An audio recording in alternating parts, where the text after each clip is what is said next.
so many.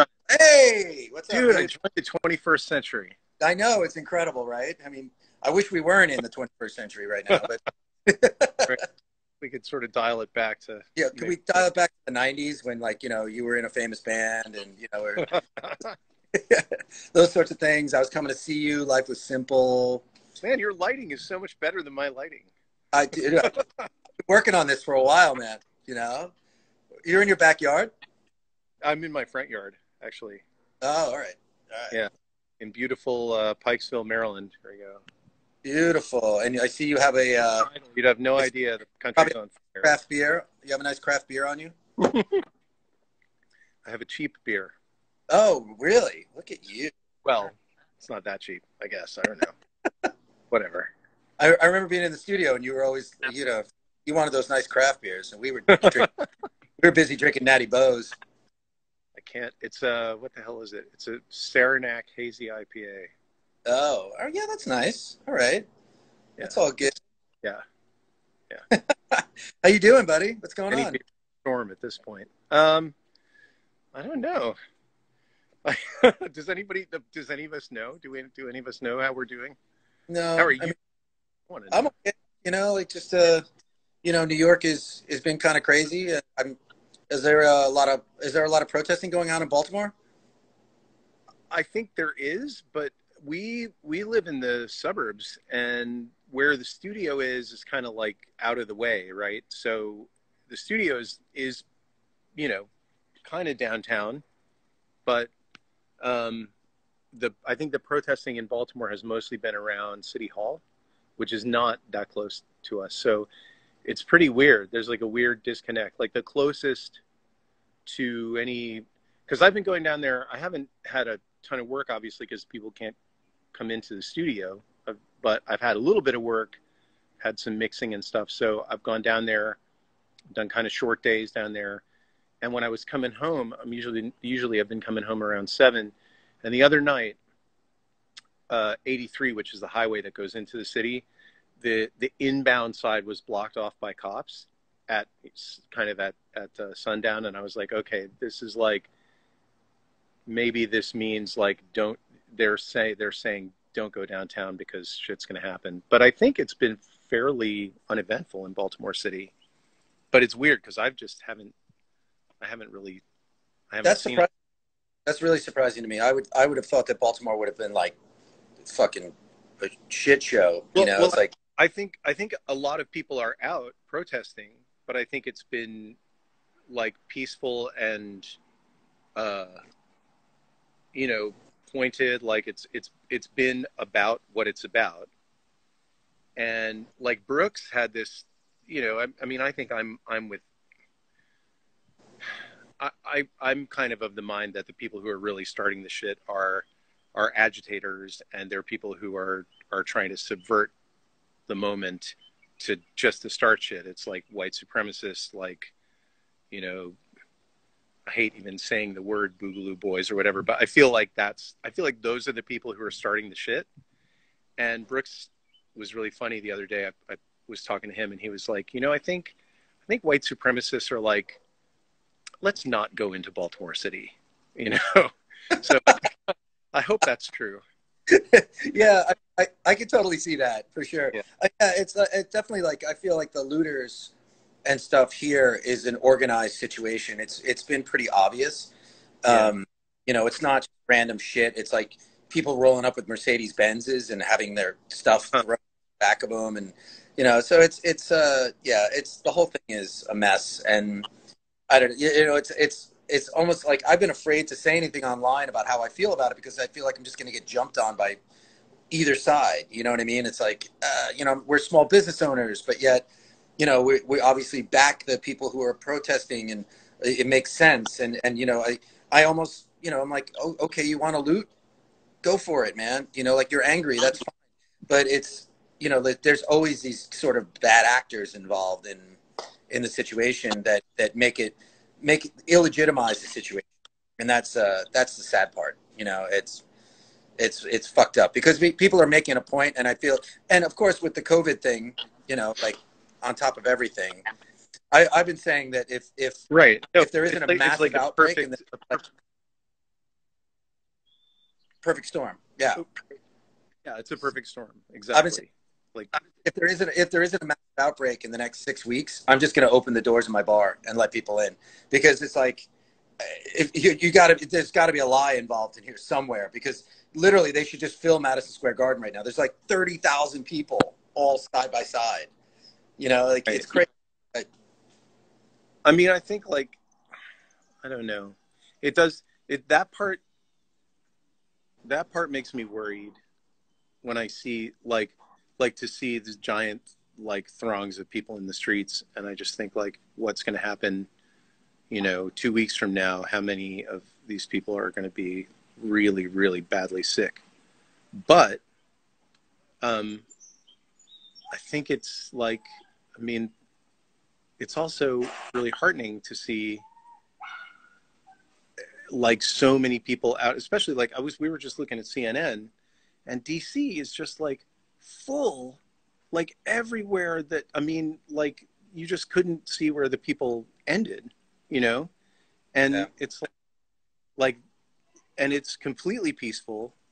And it's just like, I mean, I don't know, the moment for this kind of protest is like really, it's been the moment for a long time, like so it's just, I mean, I don't know, it's like too huge of a like, It's too huge of a huge of even a cost of like,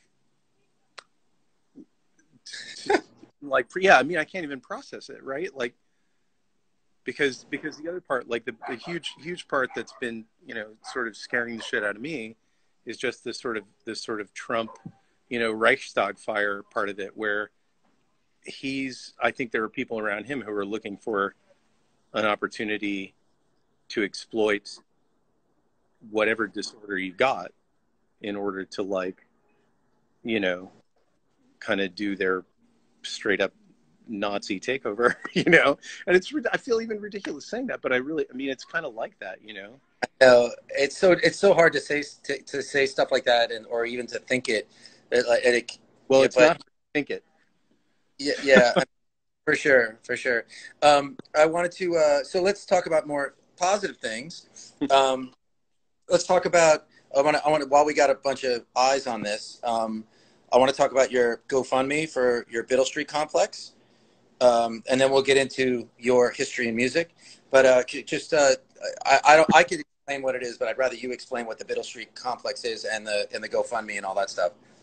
Well, I mean, it's just basically when the space that my studio's in was a studio for many years before I moved in there, and it actually was when it was first converted into a recording studio space. It was a studio called Oz. It was run by people that we knew back in the 90s. Nominally, we knew. And it was just a really awesome studio. A lot of great records were made there, and that's where we did where Jawbox made For Your Own Special Sweetheart, and that was sort of where I started producing other bands. Like Texas Is the Reason came down and did Do You Know Who You Are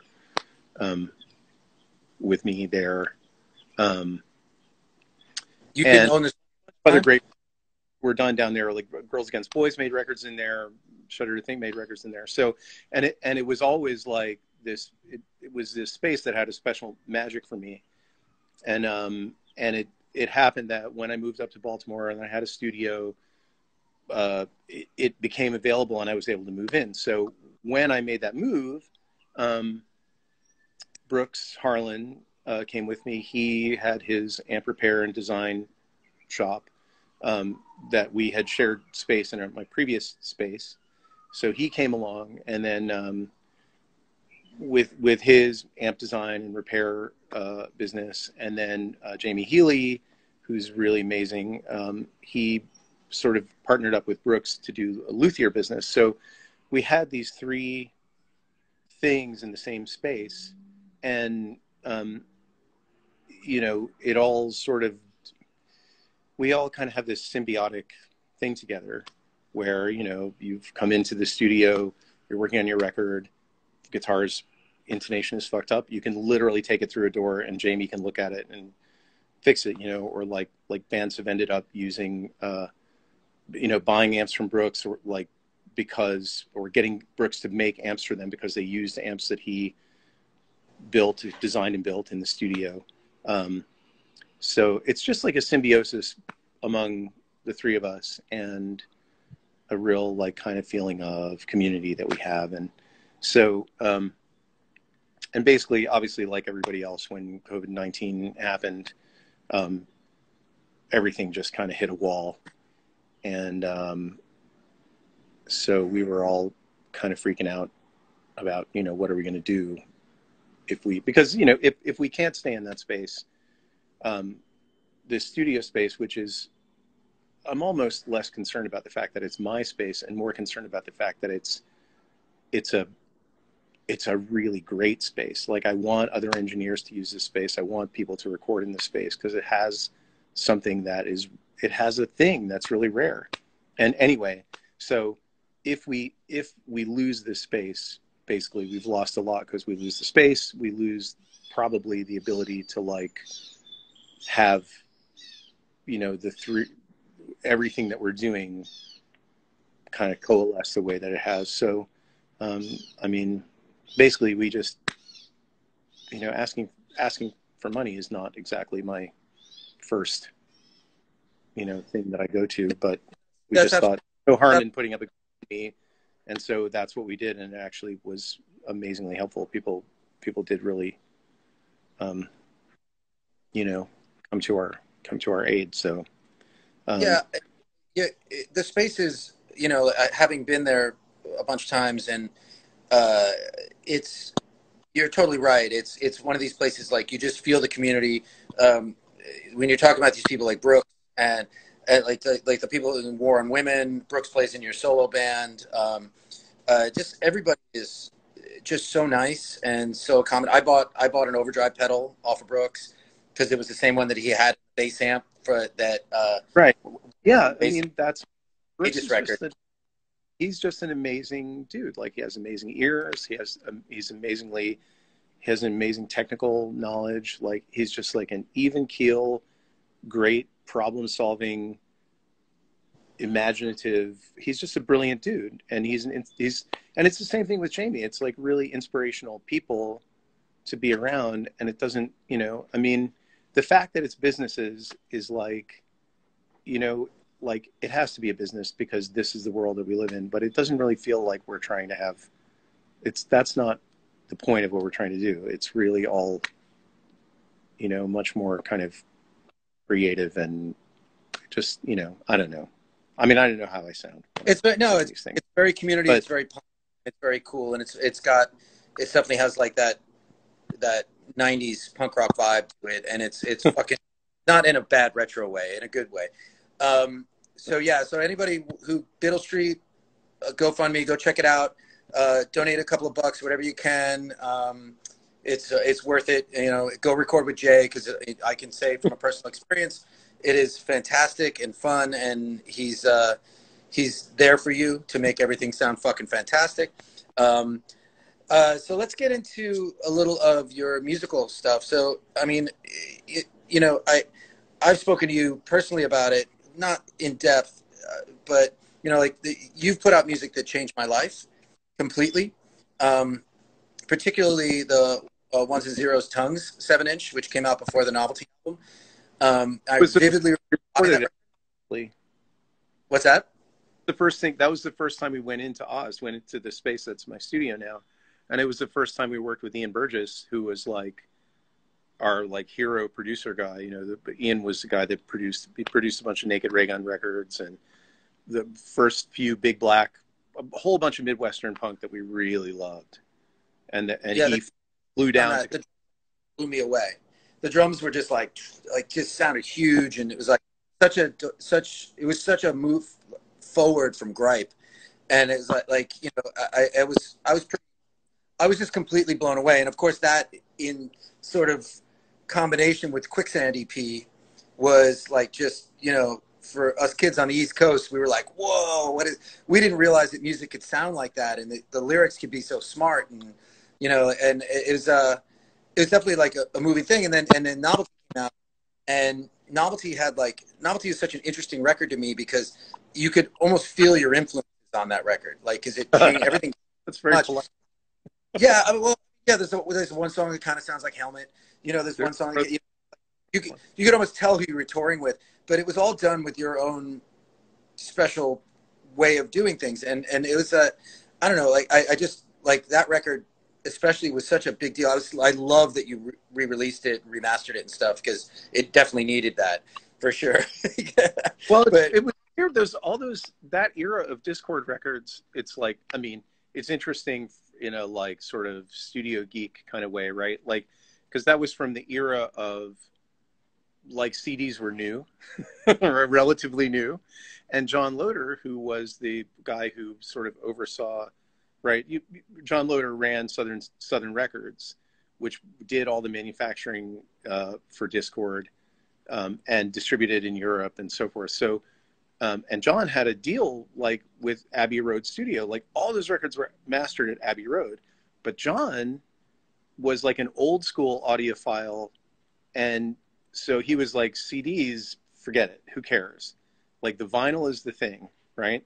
So he would master the records for vinyl, and then when it was time for the CD, he would just run a straight transfer of the vinyl master, which is fine, except that CDs can carry like it was basically not utilizing any of the sort of information handling capacity of the CD. And so all those records from that era are kind of quiet and thin sounding on CD. Okay. Way better on vinyl. And so it really, they all benefited from remastering for digital, because the vinyl masters sounded great, but it's like the digital was almost like an afterthought up until more recently when it was time to do that for that reason. So well, that record was the record that catapulted you guys to sign to Atlantic, which of course, I mean, I met you back then, and I remember you telling me what a horrible experience that was. No. But, yeah, you did. But I mean, in retrospect now, like, which we've talked since, and it's so funny because we were doing that Airtype record when I met you with John Agnello, and we had Mike Gitter, who was doing A&R for the Misfits next door in the studio. Right. And so he decided, he was like, I always wanted Jawbox to re-record Static because that's a hit, and we should have put that on My Own Special Sweetheart. He's like, he wouldn't give it up. He's like, I'm going to make him put it on the next record. So me and Uncle Johnny were like, yo, why don't you go in and do a version of it? We'll play it. Oh, I kind of vaguely remember that. It's well, you were in the studio before we did that, but I think, but it was so funny. Like but it kind of, I mean, Gitter's Gitter, and he's a great dude, and he has his own way of dealing with things. But like, how did you feel like you handled that whole situation well, or was it just like such a whirlwind that it was like, fuck it, let's just, No, I think we handled it about as well as we could have handled it. I mean, I think we were extremely conscious of how, I think we were really hell bent on having our cake and eating it too, that like, is the lawnmower bothering you, or is it just like local atmosphere? I think we were determined that if we could bring along our entire approach to having a band and just use the resources of a major label to kind of continue doing what we did in the way that we wanted to do it, that we would have to make that jump, right? So, and we worked really hard to make sure that was how it went down. So there were very few things about it in retrospect that I have any regrets about, honestly. Like my regrets now are more to do with like personal stuff, like lack of preparation for making a record, or you know, being sort of driven by anxiety or whatever of the time of like in my 20s, I was like even much more kind of mental than I am now. So like, you know, I mean, I think at the time it was very important to us to not feel like we were selling out, you know, even, I mean, it's debatable. You had complete artistic freedom. Yeah, we actually had a thing that we called the list of impossible demands, where we were like, if they meet the list of, we literally called it that. Like, if they meet You're such the nerds. list of demands, then we can't not say yes to this. You know, we'll regret, like butthole surfers, right? It's better to regret something you have done than something you haven't done. So, so we were like, here's the list of impossible demands. You know, we get to pick our producer, we get to pick our studio, we get to administrate our budget, we get to manage ourselves, we get to, you know, like, I mean, it was literally like everything. We were like, nobody's going to say yes to this.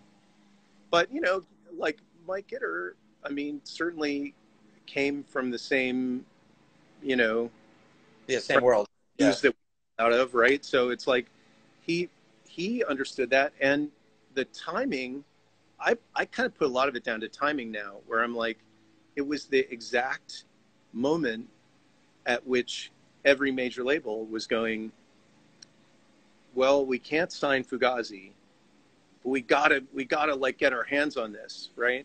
And they had no idea what it was that was, you know, the ineffable thing that was like the defining quality of this scene or this kind of music, right? They really didn't know what they had their hooks in when Nirvana exploded, but it's like, we got to get all that stuff, and we'll just let them do what they want to do because we don't know, you know? And that was like, that lasted for about 10 minutes, but that was the 10 which we were able to sign to Atlantic. And well, you got to make a second record, which is kind of, you know. Yeah, but that was much more of a battle to make happen. But it was cool because, you know, that happened probably mostly because by the time we did it, the people that we were working with at Atlantic, really, the people who we worked with directly at Atlantic, of course, were like almost entirely really sweet, really cool people who are genuine music fans. And like, you know, we got to know them. And some of those friendships are, you know, like last until now, like they're, you know, extant. And so I think we were able to do the second record because of those relationships and those people who were, you know, those people kind of went to bat for us, really. Because in terms of like the corporate ledger world of like, you know, corporate spreadsheet balance ledger world, our like For Your Own Special Sweetheart was a failure, you know, like, yeah. I think so. And I think there was I think we were very lucky to get to make a second record, but we really had to push for it. And I thought in a lot of ways, the second record was our best record that we ever made, in the sense of like us being prepared and knowing what we wanted to do and really trying to be the best band we could possibly be. And there's so much was so good about the experience. But, you know, like when a major label is done with you, you know. So you get the soft release. It might be a soft. Yeah, exactly. Like, well, the record exists, so we can be thankful for that. Oh, right. But the other impossible demand, right? Like we were like, we want to put because no one cared about vinyl at the time. We were like, we want to put the vinyl out on our own label. And they were like, sure. You know, there was not a single unreasonable demand that they didn't say yes to. Apart from we had to have we did have to have a manager, but we got to pick our manager. And it was our friend Nick Miller, who worked for Jam Productions in Chicago, who was a long-standing friend of ours who really understood our deal. And he was a collaborator. He was not like a cigar-chomping music industry cliche, you know, really on the team. So it wasn't. Well, I definitely want to get into the record you made with Uncle Johnny, who is one of my favorite people on the planet. But I kind of wanted to ask you about, because I know Fugazi is like your range of influence is huge. XTC, Gang of Four, a lot of super smart, intelligent lyric writing, rock stuff. We've talked extensively about what your influences are, and it's always like I love talking about music with you because it's like we always pick on something that just like is like, yes, me too. Oh, awesome. Wire, whatever. Um, Yeah. it seemed pretty par for the course in the DC scene at that time. But like I wanted to talk to you a little bit about like when Fugazi came out in 87, 88, and what that was like. Was that like a life-changing thing for a lot of people in DC? Like, was it just so exciting? And Yeah. Yeah. Of course it was. I mean, I missed Minor Threat by about 2 weeks. When I sort of started going to shows, it was maybe 10 days after they broke up for good. So they were always a sort of legendary thing that was hanging over the scene. But my first bands that I really got into were Government Issue and 9353, a whole host of kind of weird art bands that are not as well remembered. And then the Revolution Summer thing, which happened happened kind of like right before I ended up joining GIs. But so I remember Embrace. I mean, basically anytime there was going to be a new Ian band, people were excited, you know? yeah, But Embrace didn't last all that long. Embrace was yeah. like over in a heartbeat. But yes, people were Yeah, excited about Fugazi. because like I know Actually, personally, so I saw Fugazi on the show, repeater tour, I remember seeing them and as and it was like early, like what's that? real early Fugazi shows. I don't think there were more than one or two of them where they played just as a trio, right? Like Ian and Brendan and Joe.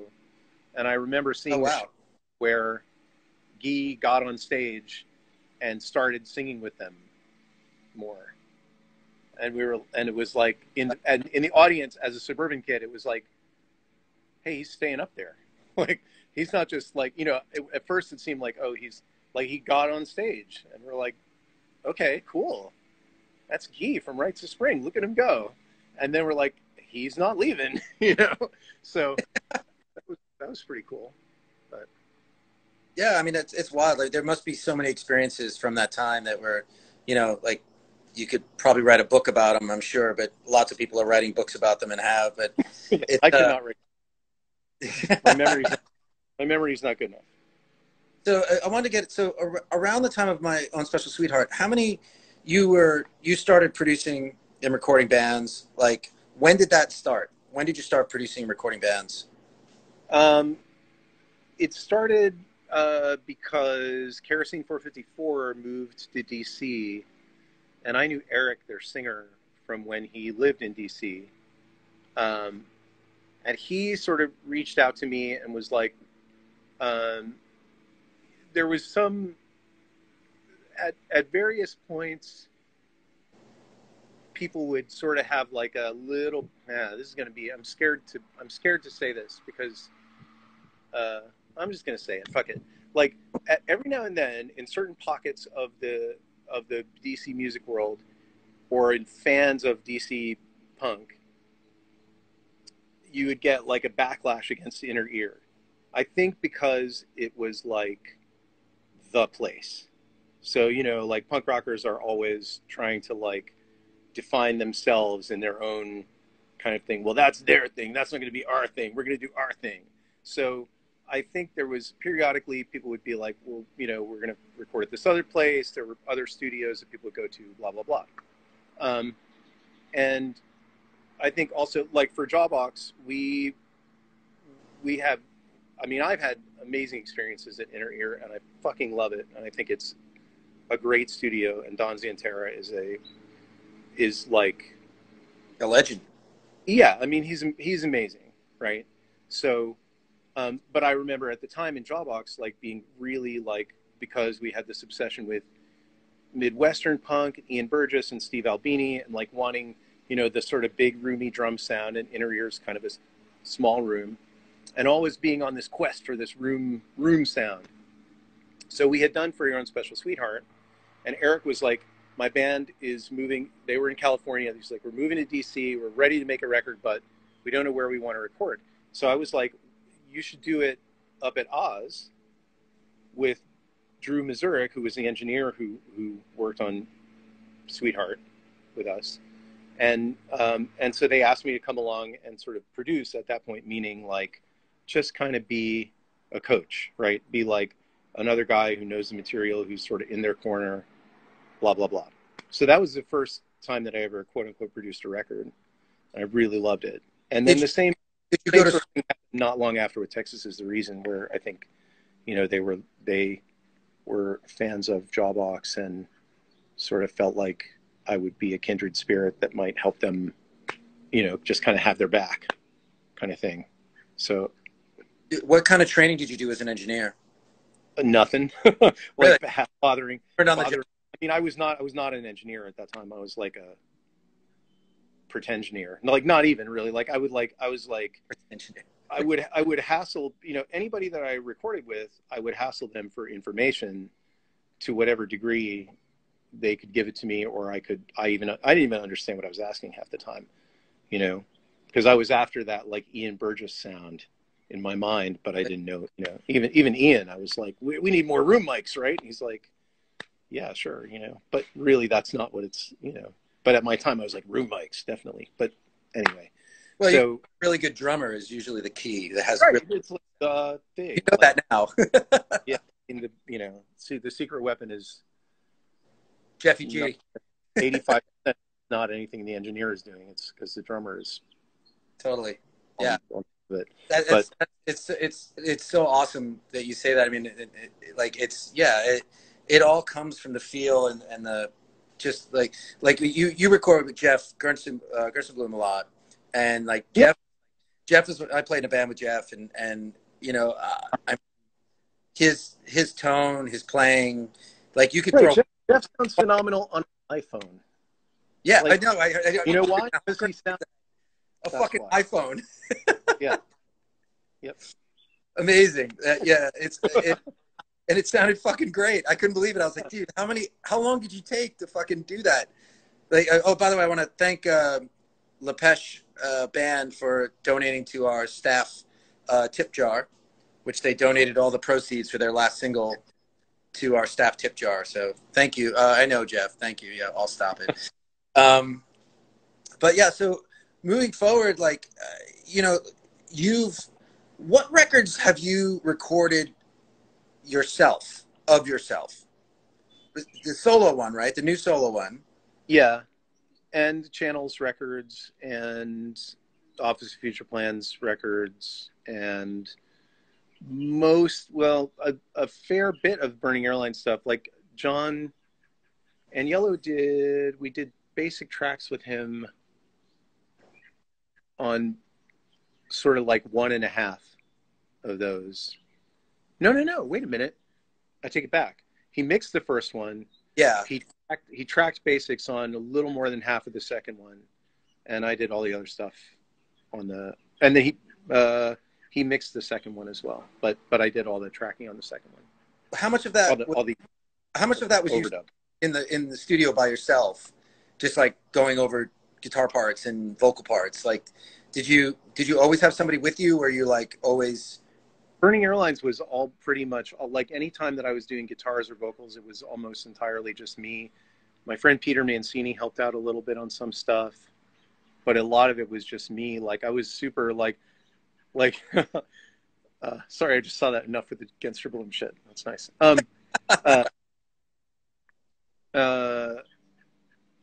Like I realized, like I got super self-conscious, especially singing in the studio. I just could not handle being on the spot at all. And I would always feel that way. I'd be like, but if I'm in front of the microphone and there's someone's in the control room, even, you know, in Jawbox days, it was a nightmare because it was like the whole band would be in there. And you know what it's like, if the whole band's in the control room telling you you're flat. Yeah. It's like, thanks.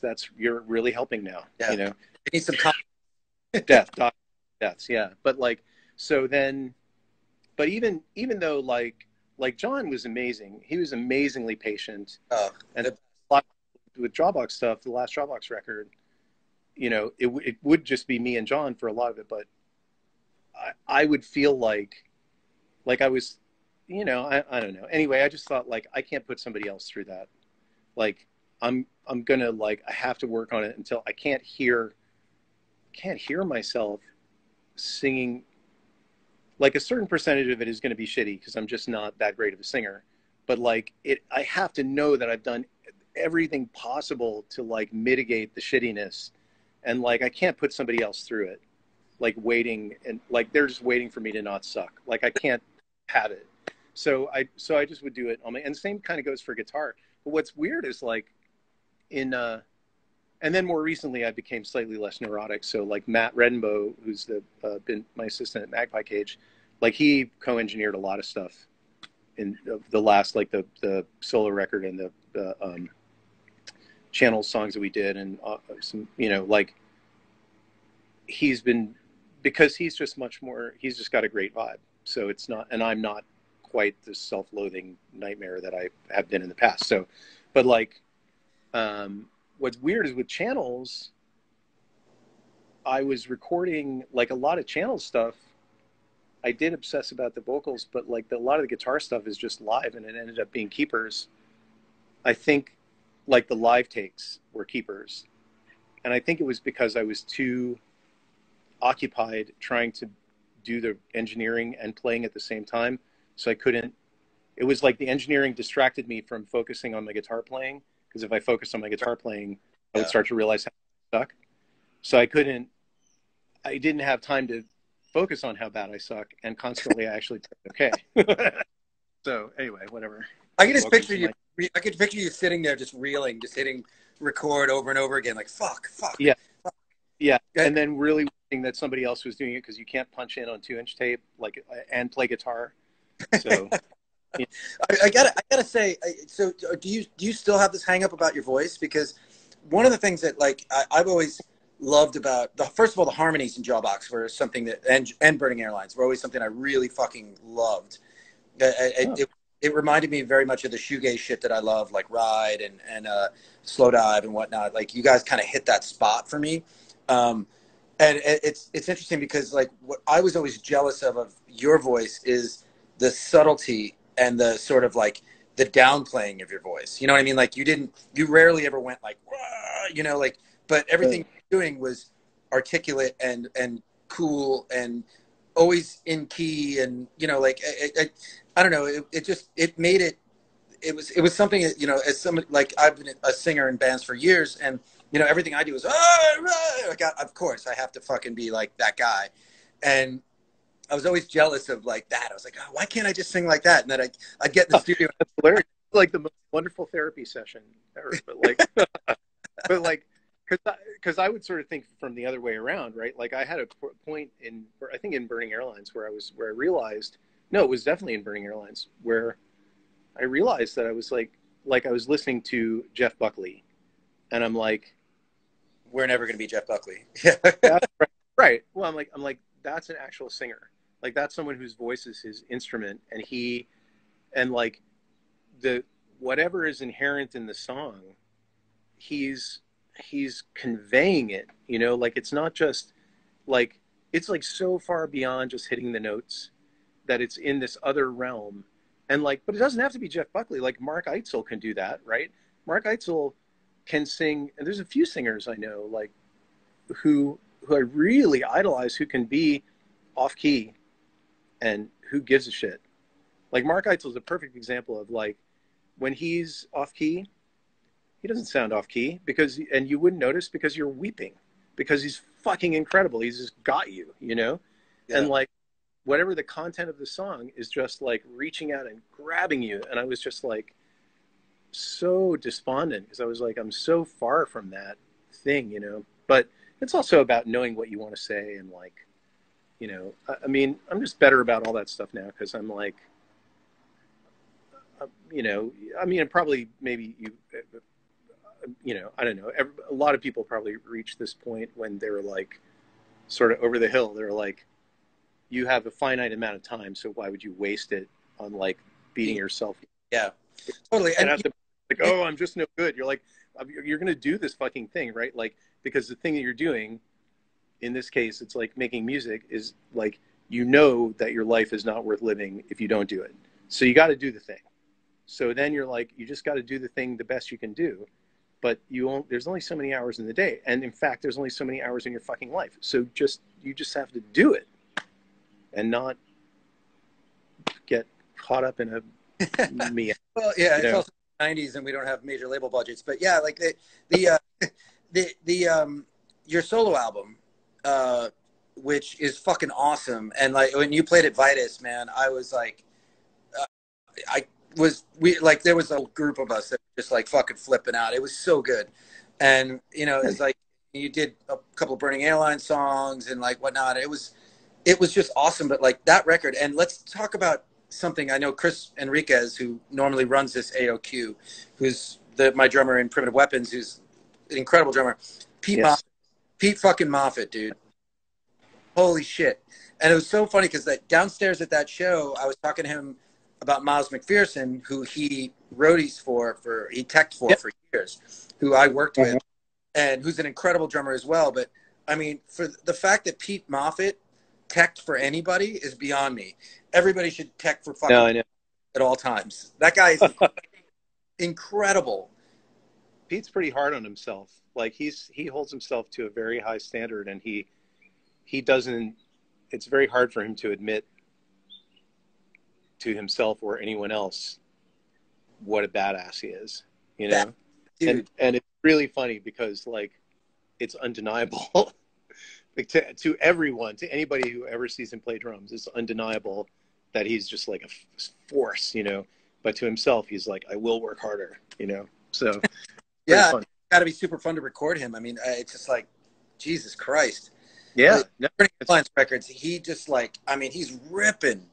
It's like he's always been great, you know. Like I remember being like 17 or 18 and going to see Bad Brains at Worcester Radio Hall, which is now the new 930 Club, and Pete's band Dove opened for them, and we didn't know anything about Dove. We knew that Eric L was a singer who was like a sort of a DC rock star of hardcore, right? But we didn't really know anything about Dove except it was Eric L's band. And I remember Damon Locks and I went to this show, and when they started playing, we went right up front, and Pete was the whole fucking show. And he was like, at that point, he was real young and like super lean, and he had a shaved head. He looked like the fucking Silver Surfer.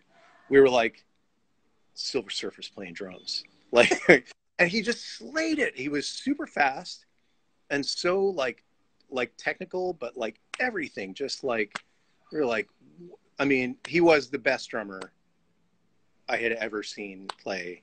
And I mean, I didn't know anything, but I was like, whoa, you know, didn't know their music or anything about him, but it was like, wow. And then, you know, when I joined GIs maybe, can't remember how many months before him, but when he joined GIs, he really taught me how to play bass in a band. Like I did not know. I knew how to I could learn things off records, but I didn't understand what the rhythm section was until you know, Pete was very patient with me. We spent a lot of time like working on shit. Yeah. And so much from him. So, you know, it's amazing to still, you know, it's like anything, like when you have a friend, when you've been friends with somebody since you were 19, that's pretty fucking awesome. Yeah. So I want to ask you about the recent Jawbox reunion stuff. Like you, like what was, I mean, you guys just kind of look at each other and go, hey, let's just fucking do this. Like the time's right. I mean, I remember I was in the studio with you with Ageist, and that was right around when Jawbreaker had just announced their shows, and they sold like 6,000 tickets at Brooklyn Steel.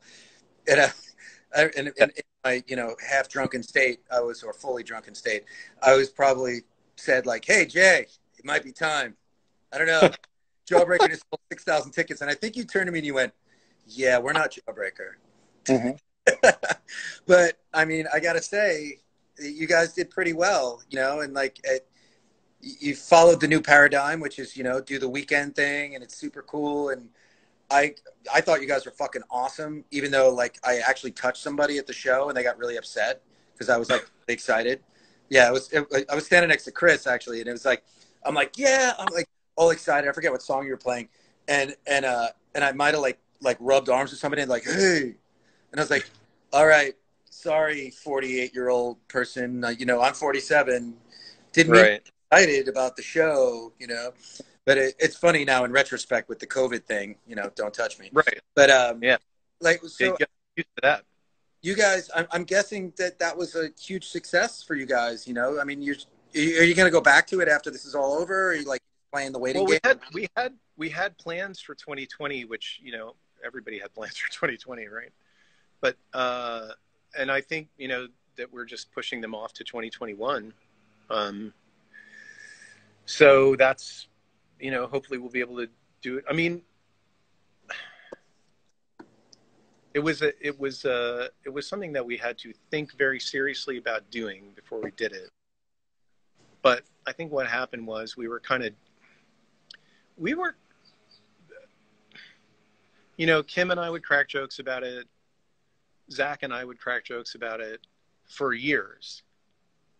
And at a certain point, we were cracking enough jokes about it that it was clear that it meant something to us. And then we were like, well, if we're going to do it, nobody's getting any younger. It's the same thing, like, you know, talking about, you know, being self-conscious about singing. It's just like your time on earth is finite. So Right. if you think it's worth doing, you better get in there, you know? So, and we did think it was worth doing. And I mean, I think everybody had different reasons for, I mean, you know, like for me, like, I'm not going to get super maudlin about it, but I do, you know, my memories of Jawbox when it was together are really bound up with a lot of like real unbalanced thinking on my part, like really just like youthful, like my 20 something late blooming, like not really having my shit togetherness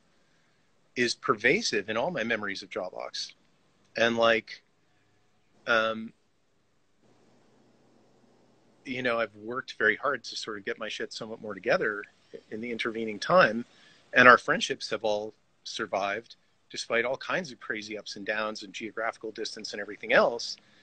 So it's sort of like, wouldn't it be nice to go back to this thing as our grown-up selves, particularly for me as my grown-up self, and just be as good of a team as we could possibly be. Well, yeah, and you also didn't have the And pressure. put a nice frame around it, you know? Not having the pressure of writing new material is definitely a plus to just enjoy the stuff you did. And it's funny because like the you know, I saw you guys in '92 at CB's. I think that was with Quicksand. I saw you in '93. I saw you. I mean, I literally probably saw you 10 times in New York, and especially the CB shows, people would always mosh, which I thought was really weird. It was always like so strange to me. It's like, why are people moshing at a Jawbox show? But I mean, everybody moshed to everything back then, you know. So Right. Yeah. but like the tepidness of the crowd moving forward was really good because, in all honesty, everybody got to see the intricacies of the band. You know, like the way the two guitars played within each other, the way the vocals worked, Zach's drumming, which is fucking ridiculous, Kim's bass playing, which sounds incredible. Like the band, it was a totally different experience for me, which was not a bad thing. Like I didn't want to be kicked in the head by anybody, and I certainly enjoyed watching you guys actually play. You know what I mean? And that's fucking cool as shit. You know, I think that we play better. I mean, we better play better now than we did then. You know what I mean? you did, for sure. But like we had, it's incumbent on us to play better than we did, because it's like we've, at least for me, like, you know, it's not like I put down my guitar and like 25 years later I just picked it up and tried to figure out how to do this thing. Like, I've been doing it the whole time, so I better be at least as competent, you know. But like, and I think, you know, and we worked for like a year. We worked pretty hard to like be to be good at playing those songs, you know, to be a good band. So, you know, I mean, it was super fun, it was like a dream, you know. 2019 was really pretty dreamy. Um, and you know, I'm pretty excited if we get to do this stuff that we're talking about doing in 2021. So, yeah, man, I hope so too. It's like, you know, get over to London, right? Like you were gonna play. Yeah, we were gonna play in London this year. We were gonna play at Primavera, which is like a dream for me. Like, you know, Primavera was looking pretty cool. That's insane. You know, you get to play a show and then go see Einsters and the Neubauten. That's you know, that's your shit, man. Right. Like, I was, you know, when I was talking about, I was writing notes for this interview, and I literally almost had a minute where I was like, what?